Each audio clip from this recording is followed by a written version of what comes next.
Good evening. My name is Bongi Wezwane. Let's go straight to this conversation now. About 250 church leaders from different denominations across the country joined a call for the ban on church gatherings to be lifted. This is despite the country recording high numbers of COVID-19 infections and deaths.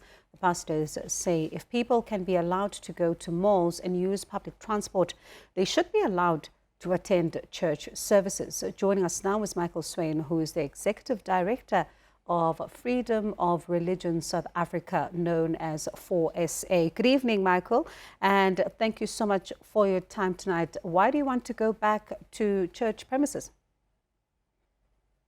Well, we are actually a religious organization that deals specifically with legal issues. So 4SA is a legal advocacy group. And what we are basically saying here is the situation, and let's be honest, it is a very difficult situation that government faces because they're trying to balance lives and livelihood.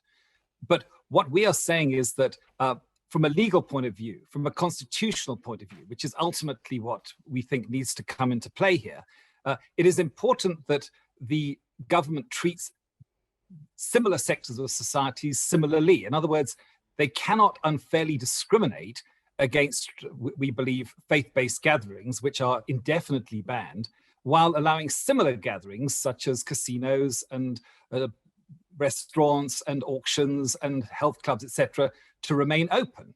It really is simply a matter of fairness. And if they do have good reasons to ban religious or faith-based gatherings specifically, then we believe that they need to provide the evidence to show that that is fair and reasonable. One of the things that, happens in some of, I would say, I'd charismatic churches in this particular context is that you find that sometimes when, there's prayer, people can fall under the anointing. Who's going to be catching them? And how are you then going to ensure that, social distance is still practiced in such circumstances? Well, faith-based gatherings and religious gatherings have been allowed to open under very stringent regulations. And obviously, that is important. It's important that there be social distancing, health and sanitation issues. But the point of the matter is that these regulations are in place, and obviously those regulations should be enforced. But at the moment, as I said, what we have, and I think it's true to say that the religious sector has been extremely law-abiding.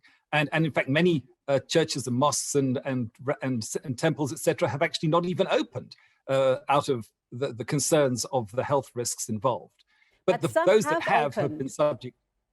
Some have opened. Yes, remember that that pastor whose church service was disrupted just recently. Some have indeed, like in the same as some taverns have broken the law, by either staying on, in fact, in the case of taverns, they opened way after the curfew. They continued to have more people within the churches. And recently we saw a pastor who chose to open the church, who chose to have way more people than they were supposed to have within that particular service.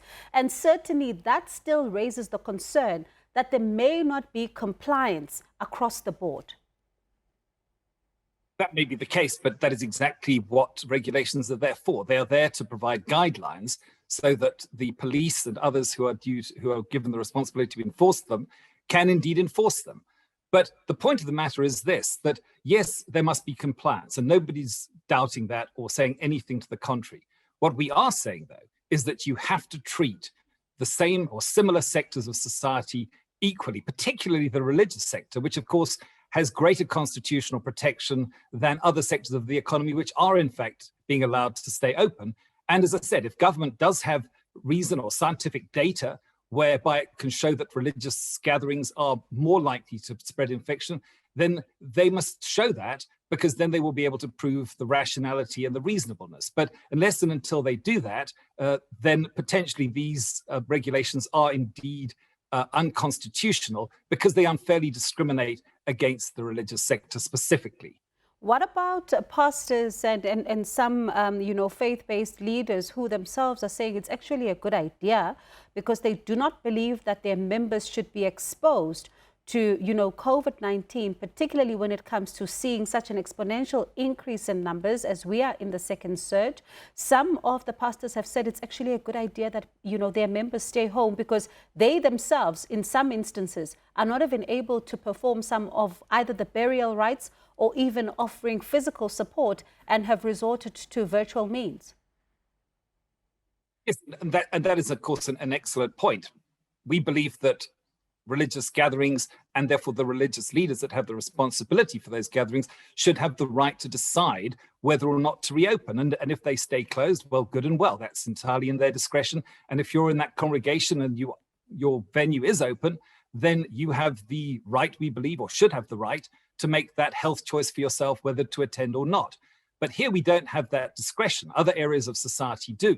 And the faith-based gatherings are simply banned indefinitely. And that is what we're saying is unfair and unreasonable and unconstitutional.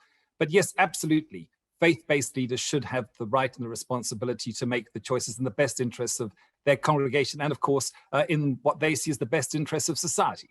That should be left in their discretion. Is this about money?